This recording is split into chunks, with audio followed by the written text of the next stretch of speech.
jo så 2 veltalende herrer, men jeg skal gøre mit bedste.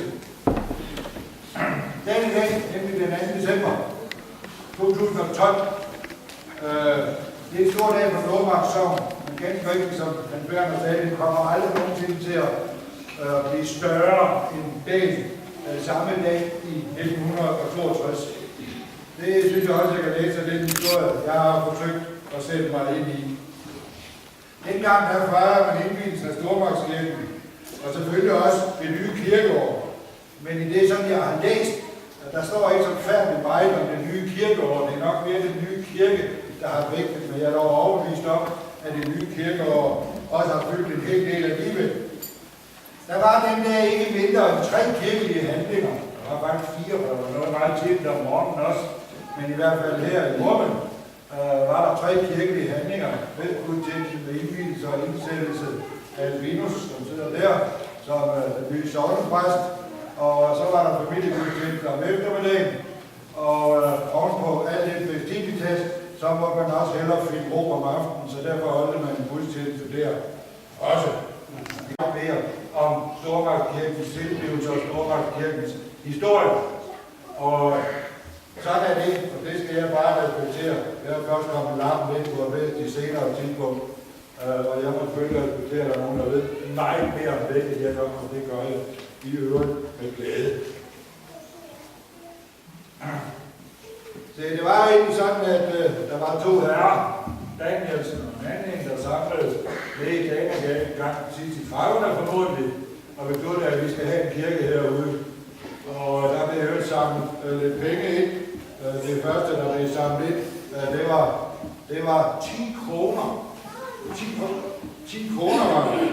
Det var ikke meget at bygge kirke for. Det har heller ikke med den tids valutakurser. I 1949, det sagde jeg, det var den slut 30'erne, der var man nået op på et beløb på 781 kroner og 18 øre, for det ikke skal være løgn. Så man kan sige, det gik jo ikke sønderligt hurtigt. Udover fængte, så var der også, som allerede nævnt, en del politi, det her, som skulle løses.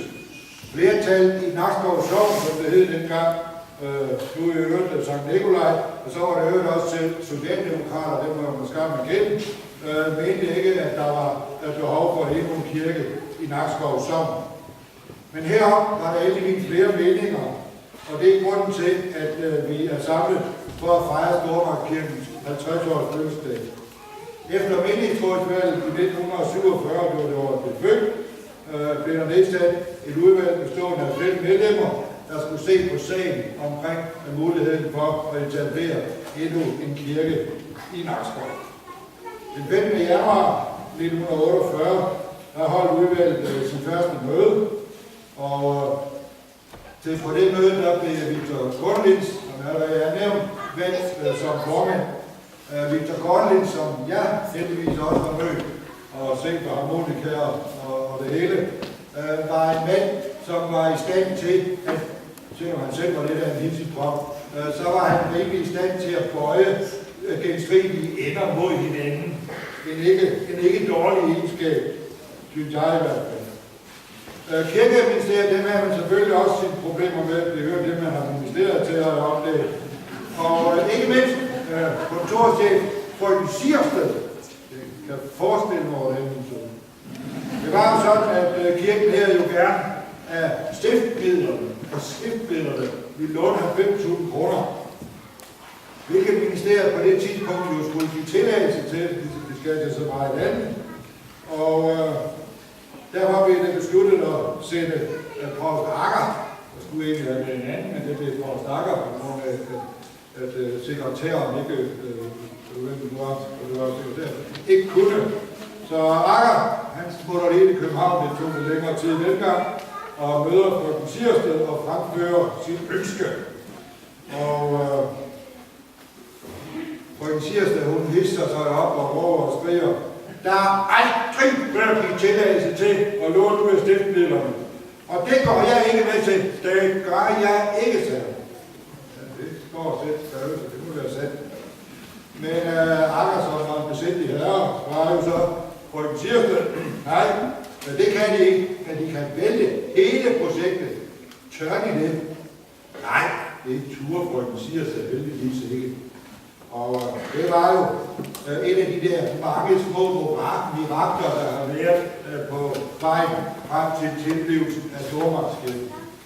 Byrådet er jo også et problem med.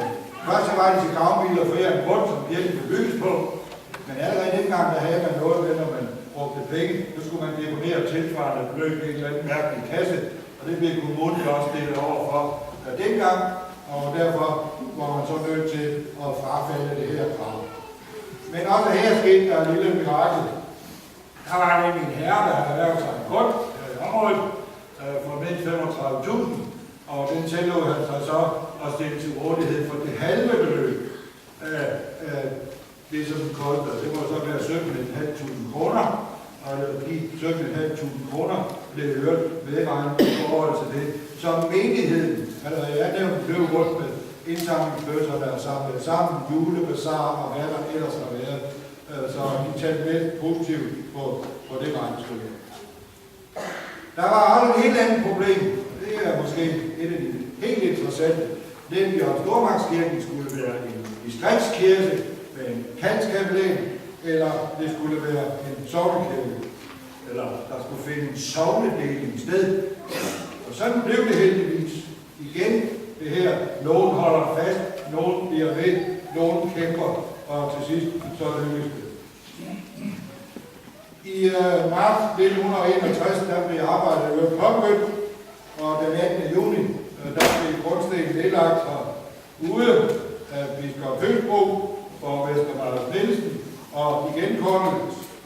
Den 18. januar 1962, der blev der afholdt rejsegilde, og endelig den 2. december 1962 blev Stormagtskirken indviet, og sognets præst Johannes Albinus Bengard Jørgensen blev indsat som Stormagtssognets første præst. Stormagtskirken, den kostede i øvrigt, og nu godt fast, 679.485 kroner og 21 øre. Der er andre krav, der står op. Men der var et lille problem. Der var ikke penge nok der. Der manglede faktisk 35.123 kroner og 33 øre. Men også her skete der en lille mirakel ved at gode folk trådte til og hjælp, så man kunne svare en hver sit. Men her er jo også lige med et billede, man forespurgte frøken Siersted, om man nok lige kunne låne de her skillinger. Og svaret fra frøken Siersted var, nej, det er jo ikke mig, der er kirkekomiteen i Nakskov. Det må I selv finde ud af. Og sådan blev det. Og det gjorde det så. Som så mange andre. Men det er en lang historie. Jeg vil ikke gøre så meget med at vente. Anden sige alle jer, som der er mange af i dag. Rigtig tusind tak, fordi I skabte de rammer, der har gjort, at vi kan komme videre her. Og det er de rammer, der blev lagt dengang, der er årsagen til, at vi i dag kan indvige vores nye sognehus herude. Så sådan er det. Og jeg vil godt i den anledning sige, at sognehuset har jo også været utrolig lang tid undervejs. Fordi det startede faktisk ved 25 år som lærer at se i referaterne. Der var et ønske om en udvidelse af kirken med et nyt sognehus. Og det er jo 25 år siden. Nogle siger, det tog 14 år, men det tog lidt længere tid. Man kan bare være nu med det. Men der har vi også været en masse ting igennem for at få kabalen til at gå. Og jeg kunne bruge lang tid på at sige tak til alle dem, der har hjulpet os. Jeg lægger de her sædler væk op, og der står det faktisk på. Jeg vil godt sige tusind tak til alle, der har hjulpet os. Det er vores arkitektfirma, Freve Arkitekter, som i dag er repræsenteret til Antotsvig, som formodentlig siger på vores senere på dagen. Det er vores ingeniør, der har stået for byggeri og med blid og kærlig hånd, og til forhånd gang mellem fået håndværkerne til at lyste og lave tingene rigtigt, som vi nu gerne vil have det. Vi har haft en enorm hjælp i vores provstiudvalg, og ikke mindst på grund af provstiudvalgets altid velvillighed til at finde positive og gode løsninger, så vi kan komme videre med det her projekt. at få skrabet de her 10,2 millioner, som det faktisk handler om. Og så fik der jo 1 million ekstra oveni, fordi vi godt ville have noget fjernvarme sammen med nyt gulv herinde. Det vil vi også gerne have i menighedsalen, så vi kunne blive en lille smule grønnere. Så har vi nogle gamle stålvinduer. Men det er en anden sag, det snakker vi lige lidt om. Det vil være nok, der sker. Det er fordi det der med at spare, det kender vi jo ganske udmærket. Det var jo ikke nok med det, vi selv havde sparet op, plus det provstiudvalget gav os. Så derfor måtte vi gå hen i stiftet, og der er organiseret det heldigvis ikke. Og i stiftet, der er vi faktisk nærmest løbet med åbne arme. Altså, men det var helt fuldstændig problem at låne en skilling derinde. Jeg tror også nok igen lidt, da Sten Skovsgaard var på sit bispevisit, og vi var jo et af de første sogne, så det var rigtig smiskæret for ham, så overvejede jeg, hvor man hætter ved olien, og så blev jeg med at Sten skrev om, hvad der vi ønsker herovre. Det tror jeg satte sine spor, det var jeg ikke enig. Så alt i alt, så synes jeg, at menighedsrådene, der har arbejdet med det her, skal have en stor tak. Byggeudvalgene, som vi har haft nedsat, og ikke alle, der har bidraget positivt til, at vi når frem til det mål i dag, at vi nu har et nyt sognehus, vi kan præsentere for jer. Det er flere toiletter, der er ude i gangen. Det er lidt større, hvor hjælp kommer ind med kørestolen. Der er mange nye ting, personalet kan komme i bad. Vi skulle meget gerne kunne leve op til arbejdstilsynets krav om velfærdsfaciliteter og hvad dertil hører. Jeg, sammen med menighedsrådet, byggeudvalget og kirkens ansatte, glæder os rigtig meget til at vise det nye frem. Til sognets menighed, tusind tak, fordi I har ydet og tålt i forbindelse med den byggeperiode, vi har haft. I er blevet smidt noget frem og tilbage. Kirken har været inde i menighedssagen. Jeg blev så glad, da jeg hørte en på menigheden sige, ja, der er meget hyggeligt herinde.